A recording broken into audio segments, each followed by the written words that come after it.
All right. I'm back. I'm alive. My face was frozen from the dentist, but it's not now. And it looks like the inauguration went smooth south of the border in the United States. Happy to see that happen smooth. And I got a quick note for you guys. A lot of people I know are Canadian dentists. When you say anything to them about getting dental work done in Thailand, they go, "Oh God, really?" And I'm here to tell you guys, 110%. We knew this earlier anyway, but the dentists here in Thailand, they're European trained. I was asking my dentist today, like, how long did it take you to become a dentist? He goes, 6 years. And then you got follow-up items going down each year. Now listen to this. I knocked a cap off one of my teeth a couple months ago hunting. And I knew it would be the exact same work, if not better, for a cheaper price here. Now get this one. So I went in there today. I actually had 2 fillings I had to get. Okay, so I add this up for all you who know. I had 2 fillings. They prepped my tooth for my cap. Scanned everything. Ordered up the new one. Put on a temporary one. And they cleaned all my teeth. Now, how much would that cost in the United States or Canada? I can tell you how much it cost here. That cost me a grand total of... Oh, and Sarah had her teeth whitened as well. Grand total, $750 Canadian, which works out to today $519 US. Right? I didn't even know I was getting a needle when he was sticking the needle in me. Didn't even have a clue. I swear on my life, I did not feel a thing. I almost fell asleep in that chair with all the work I got done. So there you go. Now, what else? Maybe I'll have my little bit of opinion on what went down in the United States yesterday at the end of this video. And right now, I'm not sure how far I'm going to read this, but this is another email to me from the late great Scott Carpenter. Wasn't read. It had attachment.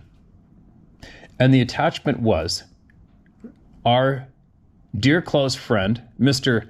Richard Hucklebridge's Encounters Report. And this is a huge one. And I know Richard would be happy to hear it read here. I know he's listening. And Richard was on here with me. Remember, I think a year ago or something, he came on and did a video with me and told me what he knew and what he experienced. Now listen to this. This starts off from Scott to me. Steve, Richard is a long-time member of the NABS team, a research associate, but most of all, a good friend. He is a very intelligent man with many years of experience. He was in the BFR blah blah O very early on. He caught Money Taker, altering his reports and confronted Money Taker, which led to Richard leaving the bogus outfit. Gee, that's kind of weird, isn't it, you guys? Richard's experience with the mind speak and other aspects of the Sasquatch are extremely interesting and educational. I have attached his report and remarks to this email as a PDF. If you have any issues viewing the report, please let me know. Talk soon, Scott. Okay. Why does it says Steve Isdall in the beginning of this? That's odd. Steve, this is my little letter to help lay out a little groundwork before you dig into our main report of our total dark sit down with a clan of these real people. Okay, of the total dark sit down with a clan of these people, where my lady friend mainly communicated with this main alpha male during these meetings, where his female and young one were also present, where we never heard from them, but the wife said she got to see the face of the young one. In the following report was the last engagement that my wife and I have had with these beings, where I would like to say a few words regarding what took place during our last 4-night sit-down meeting with these beings, which was in total darkness and we couldn't see them. They call themselves the real people. I can advise you somewhat regarding why we haven't been back or continued on with our meetings with this group of real people, where it was mainly due to interference by a friend who was going to have a forensic artist draw up what our lady friend saw on her close-up face-to-face encounter, where this big guy came out to warn her about some hunters on the mountain behind her residence who might harm her horses. This big guy was at approximately 30 feet from her, where he came out of the forest and completely showed himself off to her. She does tell about it in one of her reenactments in the report. My friend wanted her, M, to sign an affidavit regarding what she had seen, where through that, he would ask her about their deceased, as in, did she have any bones or know what happened to them when they died? It was something to that effect regarding their deceased. Well, our RP being in M's head constantly at all times while she reads this message from my friend, even when she speaks or watches TV, and especially when there is any information regarding them in those lines of information that M is receiving, while she was reading through that affidavit, this large alpha male clan member came unglued as to what she is reading regarding their dead, where he told her to get away from these people as fast as she can because they are dangerous and not to be trusted one little bit. This is what I got out of these communications between those two parties, from M's real people through M. They do not ever speak of their deceased again after they are gone, and they never use their name or speak their name again. I was later advised that my wife and I are still on their good side, where we were not included in that group who wanted that affidavit. I have been with this lady almost from the beginning of her involvement with these beings, probably 9 or 10 years now, where she was receiving mind speak from something she thought was a possible Bigfoot and wanted my take on it, where I advised her that, yes, this is how they can and do communicate with us, so that we may understand them. It seemed that she kind of believed me, but she had to go to a psychologist anyway to see if she was losing it or not. I was not privy to what took place during those psychologist meetings, but she did continue on with her communication with her clan of big guys that was living around her home. Please be advised. This how her big guy, real people, came to know and understand me, which was talking with her by phone and through our emails. He, M's big guy, does know how I feel and think about them, as in, I do not want them injured or hurt in any way, and I respect them for who and what they are. I hope this will assist you a little more in understanding this report that I put together several years ago now. Thanks for your time, and I hope this little report will be of some assistance for you. Richard. A little vacation the wife and I took recently to the Pacific Northwest, July 2016. The following is what occurred after I had advised my lady colleague, M, who lives in the Pacific Northwest, that I would back her up when her big guy, who calls himself Guardian, and who wanted to see her, and several selected known celebrities, with a face-to-face meeting in a remote area of his choosing. This area was selected by Guardian in the national forest that is located behind M's residence by several miles. I believe his, Guardian's, reasons for this meeting was to possibly lay down some ways and or thoughts that we humans may use to get along with what we call either Sasquatch or Bigfoot when we are out in those areas where they reside. By chance, Guardian and his clan were possibly watching some of those TV shows on M's TV through her large front window that can be seen by sitting out in her front yard, where they were very disgruntled while they were viewing several of those TV programs. And yes, I know most people think that these are some kind of an ape or at best a Gigantopithecus by our so-called experts, but in fact, they are a highly developed people who are being pushed to their limits regarding their living spaces in our wild areas, where I believe they want us to possibly assist in their survival endeavor. After the wife and I arrived at M's residence, I realized that I was unable to meet my obligations regarding me camping out in this remote area for 5 days and nights due to my physical disabilities, mainly regarding my recovery from major back surgery. So, we decided to try and meet with her big guy, who calls himself Guardian, at M's residence, where she has her encounters with him almost on a weekly basis. One of the celebrities is still on the hook, who possibly is still going to meet with M for that face-to-face meeting sometime later this year.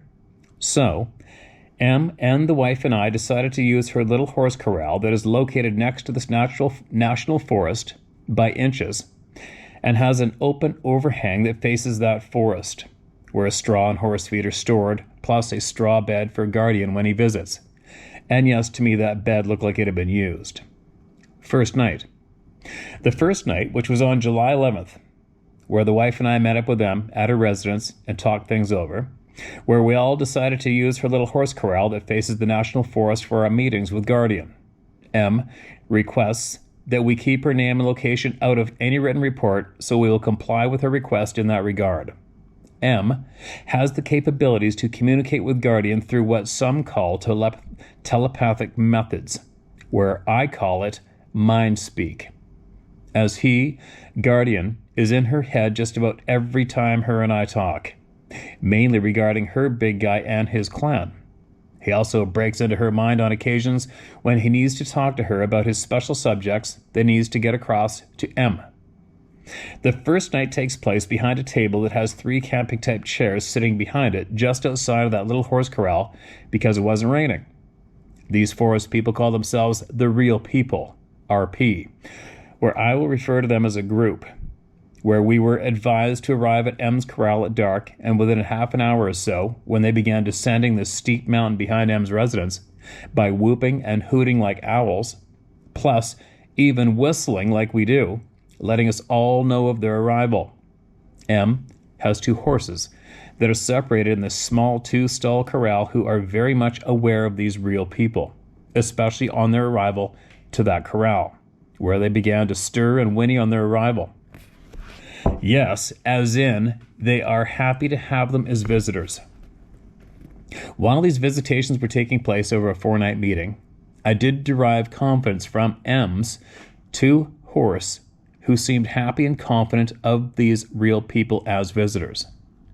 During this first night, not too much happened to the wife and I, where we were mainly witnessing what M had going on with Guardian.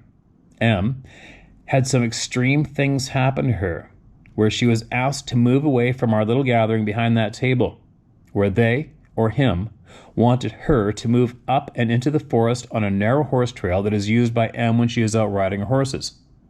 M complied, and she walked up and into this horse trail about 25 yards, where I advised her to kind of stay in sight, but it was so very dark. M, who has long white hair, where it seemed to kind of give off a strange glowing and possibly from the stars, where I could still see her as she moved up this horse trail and stopped. The glowing could have come from the outside source, but I didn't see how. M said that she was following mind-speak directions from Guardian.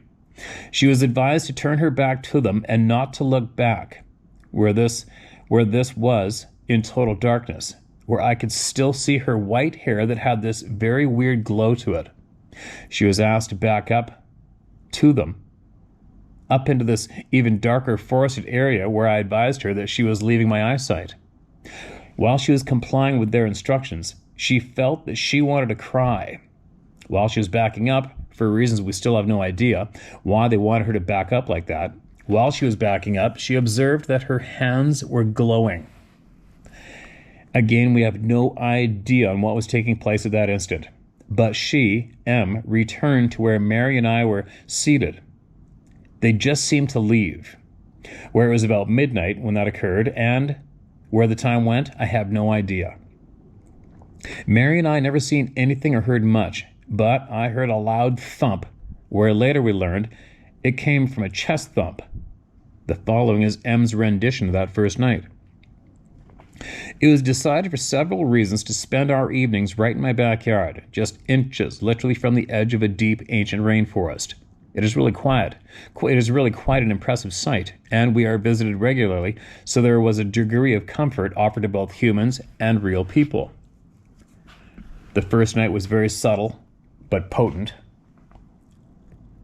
At the edge of darkness, I began to feel their presence, and there were some sounds, but at a level, because of hearing problems that mostly I heard, However, at one point, was asked to sing the summer song, where I sang Summer Breeze, which I did.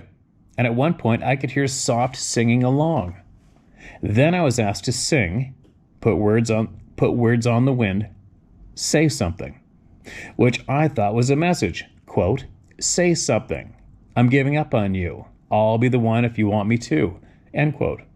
I believe that the real people were very shy, excited, and happy to be in the presence of Richard, and they were blown away by his wife, Mary, and very excited, and kept telling me that she was very gifted. And this fact was borne out over the following days. Then they asked me to walk out into the darkness down by the trail alone, which I did. I stood there feeling their energy, quote, scan through me, end quote, and giving me courage and taking away fear. I looked down and my hands were literally glowing. Then from behind me, where they were sitting, Richard and Mary said that my head and my hair were glowing bright, like a light or a halo in the darkness. They expressed their concern over Richard's health, 2 organs in particular, and did not want his pressure to raise too much, and so made it a very gentle visit. They were afraid of causing him so much fear that it would harm him. Then they were gone. Second night, which is on my birthday, we were asked to arrive back at this location around 9 p.m. when it starts to get dark up there in the Pacific Northwest. We moved from our previous location to under the open roof area of M's horse shed due to rain, and this is where her, real people, visit the horse shed area to either eat some of the horse food stored there and or even spend a few hours sleeping under this open overhang where there is a straw bed laid out for a guardian and his family. Yes, it looked like it had been used. M brought down her laptop computer to show us several photos that she had taken of her real people when they had previously visited with her, where we defiantly, I think he probably meant definitely, where we definitely could make them out, but they were at a distance and we could make out their upper body, like head and shoulders in a silhouette form, too far for seeing any facial features. And at about 10 p.m., M was advised to turn off all electronic devices, like the computer, where it took a few minutes to get it shut down. They inquired as to why it was taking so long to get that computer to shut down. Then the 3 of us began to hear these rather loud whooping and owl hooting sounds, along with whistling sounds as they were moving towards us down this very steep mountain behind this horse shed. They made these sounds in sequences of 3s, where at the time we were not aware of their significance, but just enjoying them as they proceeded down toward us. Later they advised us that was how many of them that were coming to visit with us. Sorry, let me read that smoother. Later they advised us that was how many of them that were coming to visit with us by communicating with M. When M is out in her backyard, this is how they tell her how many of them are coming to visit with her. She, M, got up to meet them as she believed they were coming down the horse trail to meet us at the horse shed/corral. M was having communications with them as they arrived, saying that they have put a protective shield over me to protect me from my medical condition, as in keeping my heart rate at a normal beat. While M was telling me this, I felt a deep compression over my chest, where I did not feel scared and or threatened one least bit. M stepped out onto the horse trail that leads into that deep, dark, forested area to face them, where they wanted to touch her fingers. But she rejected that idea. She sang a special phrase of a song that they had asked for, where she sang most of the song to them. During the singing phase, I could hear a faint whistling coming from a little way further up that horse trail from where M was standing. And please be advised that we all felt that they were very close to us, as I could smell a pungent, earthy smell, and so did Mary. We didn't see anything, as in even a silhouette form, as it was very dark, but the horses were making different sounds and movements. They, the real people, then told M that this was night 2 where they quietly just departed. Now, this is M's rendition of night 2. The next night, we moved to our spot to the overhang at the back of the barn because the weather was a little wet. Our faces were just a couple feet from the base of the trees. They arrived with a lot of whooping and whistling. Guardian came right up to the structure behind the large tree to a sheltered spot that they often watch from. Unfortunately, that night I brought my small digital recorder and my cell phone, and they were setting on the table. I started to turn it on during that whooping, and I received a shock, like electric, when I touched my recorder and a no in my mind. Also during that night, I moved towards them and asked them to please come forward. I pressed the issue too much. Throughout the night, they gave me much information regarding Richard and Mary, which I shared with them. I can't remember exactly which is normal. Let me read that again smoothly. Sorry, I can't remember exactly which is normal. Once it is said with regard to specific people, I often forget it, as if I have given it to them. Apparently, I had broken the rules, not to record bringing electronics. Bracket, Richard had something too, but did not take them out, end bracket. Moving towards them, and what they called begging, as in trying to talk them into coming in.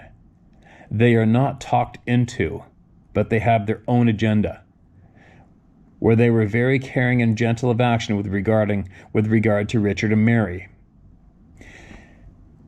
I feel like I'm reading awkward. I don't know if it's because these stupid glasses are a little grimy. I don't know, but I hope I'm reading smoothly, you guys. I don't feel like I'm reading as smooth as normal. Maybe I'm too close. Now here's Mary's account of night 2. When M left the little horse corral overhead where we were all seated, I felt something real close to me on my right side, as in heat from a warm body. On the other side of the little table that we were all seated behind, I thought that I saw a face looking at me, which was in the forested area where some older opened up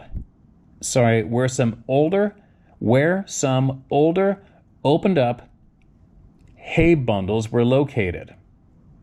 I first thought it was M's dog lady, but she was inside of the house. I looked over to see M and back at the forest behind the table, where only the eyes were above the tabletop, where I looked away again, and then back where there was nothing. Okay, I looked away again and then looked back to the table, and it was back, where I wanted to extend my hand to it and was told no in my head, where I could not look to my right either.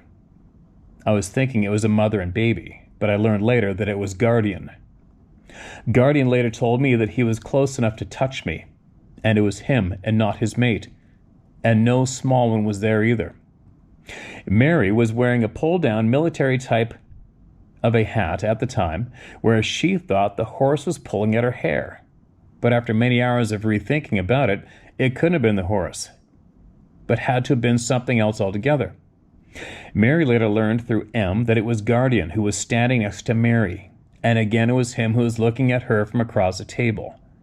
I was sitting on Mary's left side holding her hands, where I felt something was going on, and again I smelled that earthy smell that was present, but I didn't see anything. Night 3. Mary and I arrived at the little horse corrals back overhead about 8:45 p.m., where the table and camping chairs were placed under the overhead. Okay, sorry you guys, but sometimes it's spelled overhead two different words, and then it's spelled one word overhead, so it's screwing me up a little bit. No big deal. One more time. About 8:45 p.m., where the table and camping chairs were placed under the overhead, Mary and I stayed in our little Jeep until M arrived at around 9:15 p.m. and heads out to where we were seated in our Jeep. I noticed that M was not in her usual chipper mood, but something was wrong. Her first words out of her mouth, where she stated that her prized rooster was taken last night after we had left. And whoever took it had to have opened up 2 wire gates to get at this prized golden-colored rooster that was fairly expensive, mainly because of his bloodlines. She did show him off to Mary and I the night before. Yes, one would have to say that rooster was one magnificent-looking bird with multiple colors that was large for any rooster that I'd ever seen. Again, there is a reason for delving into this subject. After Mary and I gave Em our condolences and sympathies regarding her rooster, Em gave us the reason why this special rooster went missing was in fact, per her real person guardian, that she, Em, shined her new headlight up and into the dark forested area, where Em said that she only did it because she knew that they were gone, per what guardian told her, where she told him that she was only trying out her new light that we gave to Em. Quote, lights to our big guys are never a good thing, where I believe it hurts their eyes, end quote. And so the question one has to ask, where they said that they had left our area. And so how do they know that light was being shone up into that forested area? Guardian advised Em that they did not take her rooster, but that sneaky old coyote took her bird. So again, one is to ask, how did that sneaky old coyote open up 2 wire gates to get at that rooster? Em did ask Guardian that question, and there was no reply from him. Oh, that's interesting. We decided to go up to the gifting station, which is a fence pole. That is a very old wooden fence pole, which is about ready to fall over from age, but has a flat surface of about 1 square foot.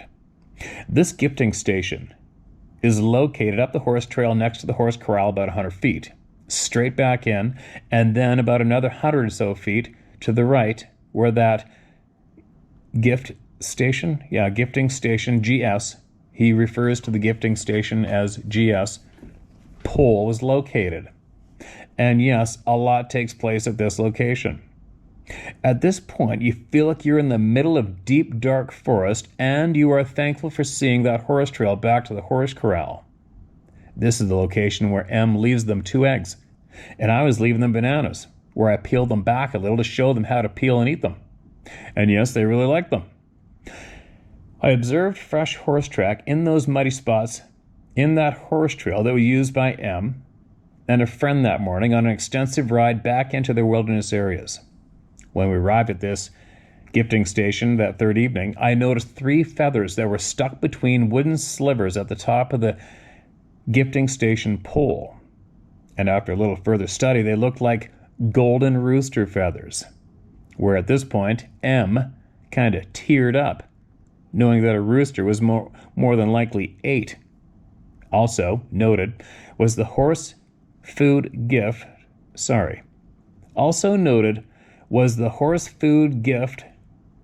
that was not taken. We removed the horse food and placed 2 eggs and a banana on that gifting station pole and headed back to the horse shed area. After our arrival back at the horse shed, open overhead, Em began to tell us about her and her friend's horseback ride that day up the horse trail and into the National Forest backcountry. When she said, quote, "Oh," end quote, I must be talking too much, because at that moment, Guardian broke into Em's conversation to Mary and I and began telling her to keep talking because they liked to listen to her tell her stories.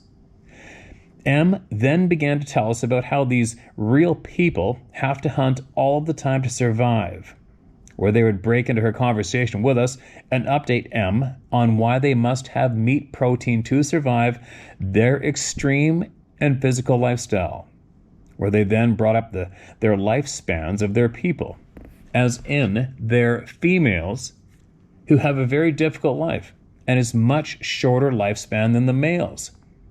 He goes on and tells us that there is less than half of their females as compared to their male population. And he goes on to saying that there are a lot of single males looking for mates. He, Guardian, started to tell us about their lifespans, which normally they live into their 60s. But an elder female that recently had passed on, and who was communicating living around M's residence, lived to be 79 berry seasons old, which was about the oldest known real person in recent times per Guardian. And at that instant, I piped in, stating that my 79th birthday was yesterday. I continued on by telling them about Grandpa Carter, who began to feed a young real person that he had injured in a tree falling accident back in 1949, where he called his real person Fox. And he lived into his late 70s because he was assisted in his feeding by Grandpa Carter for 50 years. And this is where they loudly vocally advised me out loud that story could not be true, where M advised me that they were very adamant about my story regarding Grandpa Carter. I thought it was very humorous that they didn't or couldn't believe my story that I got from a book in which I believed was true. Quote, in retrospect, per their code, they are not supposed to take food from humans for survival at any time. But gifting's okay, end quote. I advised Guardian that this little book convinced me who the real people really were, as in a people of some kind. He, Guardian, still voiced a loud verbal no. After this, they decided to leave because they had much to do. M's comments regarding that third evening. However, the next morning I discovered that my chickens were let out and that my biggest, best, costliest, and rare rooster was gone. The real person had mentioned my chickens the night before. It was a very harsh reminder that when I follow the rules, they follow my rules. Difficult day for me. At this point, I would like to interject the feeding pole. Each evening, we checked the feeding pole and put out new treats. The first evening, they took my eggs, not my fruit, and left a daisy. We put out a started banana and eggs. They took the eggs and left a banana peel neatly on the pole. Each night they came. They took the eggs, left a banana peel. However, on the final night, they left the banana peel opened with a piece of black, crystal-like stone, which they said was from the rock caves, their safe place. Each evening began with their arrival and whooping and whistling and various physical changes and feelings. They made it clear when they were leaving, and they communicated their joy and honor that Richard was visiting, and Mary began hearing them as well. I think Mary has the makings of an excellent communicator with them. They thanked Richard over and over for coming. They said many things, and I'm sure Richard will have something to say about them. Night 4. Mary and I arrived at M's little horse shed a little before complete darkness, where I took photos of the little horse shed and corral area that is located at the back of the property.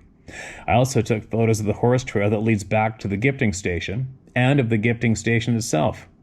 We finally had the opportunity to meet Mr. M's husband. Mr. Blank, M's husband. Got it? Mr. Blank, M's husband. We then, as in all of us, including M's husband, took the narrow horse trail back to the gifting station, where we observed an open banana peel, opened up, and on top of the gifting station post, with the white inner liner showing bright, where, with further inspection, I observed a 1-inch by 1 1/4 inch black crystal in the middle of that banana peel, which stood out like a sore thumb. We now believe that this beautiful black rock crystal was of obsidian and had to have been placed there by one of them, because nobody else had been back there that day. Guardian told M that crystal came from a place they hide from the sky people. Whoa, let me read that one more time. Guardian told M that crystal came from a place they hide from the sky people. His reason for presenting the special gift was that he was glad that I had come to visit with him. And note, he and I have met through my many communications with M over the past 5 or 6 years. I advised Guardian through M that his crystal gift to me will be honored for many generations to come in our family, and it was a beautiful gift that will be much appreciated. Guardian then advised us that last night, night number 3, that he wanted to show us his light show, but he advised us that he didn't have enough energy due to not finding food the night before. I have no idea on what a light show might look like, but I have heard of them using their eyes like we use our automobile headlights. M's comments regarding that last night, night number 4. On the last evening, Richard began telling me about the speculation that the real people are descended from fallen angels or the Nephilim. Guardian roared out, "No." Not once, but 3 separate times when Richard tried to talk about it. He asked me to speak for him a couple of times. Many times, information came into my head which I shared, but I cannot be sure that it wasn't my own psychic detective at work. Mary did experience the presence of a large male beneath the overhang and saw the face of a toddler peering over our little table very close to us. They were all around us. We all became very good at feeling the change in pressure of the air around us as they were approaching. We feel the silence and heaviness in our chests and a feeling of being physically restrained, then the greeting/whooping. Visits lasting a half an hour at the most. The last evening, Guardian said that they had not eaten the night before and were hungry and need to be on their way. They tried to take my dog, Lady, with them, but I kept her with me. They did show me an image of where they were going to hunt, and as I write this, they tell me, "Only if we are starving do we take a mother and baby deer." They shared with Richard and Mary that they have a large protein and calorie need per day to maintain their physical forms in a strong enough condition to be able to hunt effectively. And this is the central theme, getting enough food. So, it was a wonderful visit. All's quiet here as they have retreated to the higher elevation for summer hunting, and several times they expressed their gratitude that Richard and Mary were there. Mary's rendition of that 4th evening and the next morning. At 5:30 hours the next morning, Mary received the following image in her head, along with Guardian's mind speak, showing her how they, Guardian and his clan, were going to be sleeping. He advised Mary that he thought she had slept long enough. He then showed her they were gathering in lots of moss, which has grown abundantly all over trees in that area, and began to laying it down next to some very large tree logs, so that they were going to sleep on the moss concealed behind those logs. Quote, "This ought to be interesting now that my wife can mind speak with Guardian," end quote. Some clothing thoughts from M.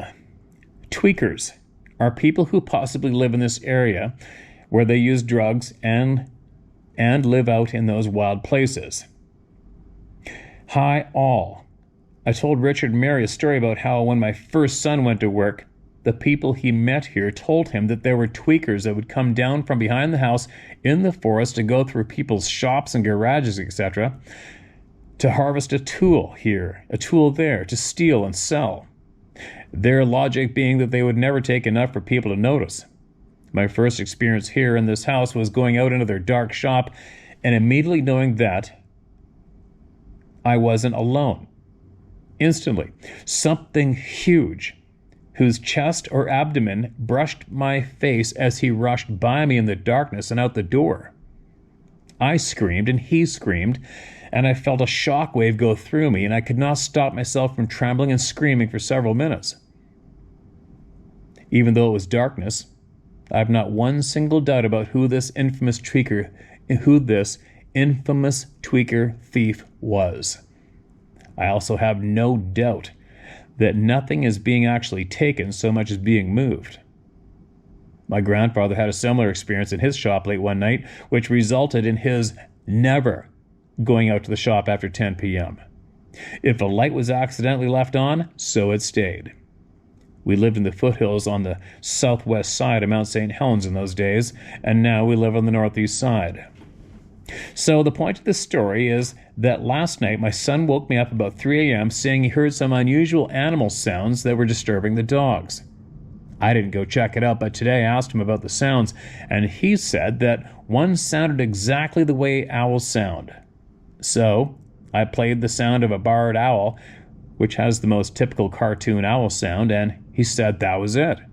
But he also said that there was another bird with a beautiful, unique whistle. Does this sound familiar, Richard? When we experience the whoops here, frequently there is a bird or two with the whoopers. This bird has a clear human-type whistle that ends in a whirring, parakeet-time sound and moves around, as if there may be more than one. Some with the owl. There are perhaps 3 that travel together. Now, I have listened to the recorded owl sounds over and over again, and the barred owl sounds are close to what we hear. Sometimes, but frequently, there are several variations and tones of whooping all happening at the same time, like a large group of 3 or more. And also, a barking sound. Now, perhaps there's a Disney group of very creative owls singing through loudspeakers with heavy bass who travel with a couple of odd birds with unidentifiable whistles, and in fact will copy my whistles, that also travel with a small dog barking into a microphone/speaker. Maybe it is all identifiable as well as well-known nighttime animal sounds. Then why, when I try to record them on my very nice small digital recorder, something happens to me when I touch the recorder, or the new batteries don't work? And why do my birds pay the price for my breach of trust? Why do the neighbors speak of tweakers walking down through impassable forest even in daylight, but darker than dark and dangerous at night? Vehicles cannot make it in over a mile from the nearest FS dirt road down the steep face of a mountain about 1,000 feet, which must be climbed back up to leave, carrying their harvest of stolen tools. In fact, that's all seems to want to check out is their tools, with no noticeable losses. It certainly gave Mary, Richard, and I a good in-joke, and a good new in-joke. No worries, it's just the tweakers. Warm vibes, M. All right, you know what? We have a lot more. This is a lot longer. Hopefully I'm going to read a lot smoother tomorrow. This is late for me right now. But there's as much as I've read so far. There's even more that carries on with this generous report. And do I believe this report is as factual? Yes, I do.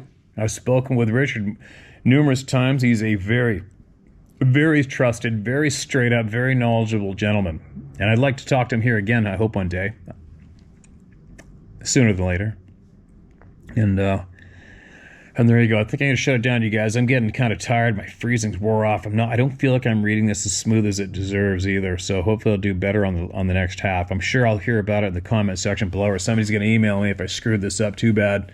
I hope I didn't. And I'll save my comments about the inauguration and what's been going on in the world till another time as well, too, eh? And besides that, the neighbors who are staying beside us are scream talking. It's driving me bonkers, and I don't want to record them. Yell talking. You know those loud people that just have to talk loud like this all the time? Drives you kind of bonkers.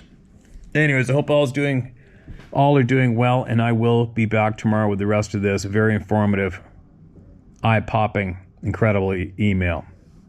Later.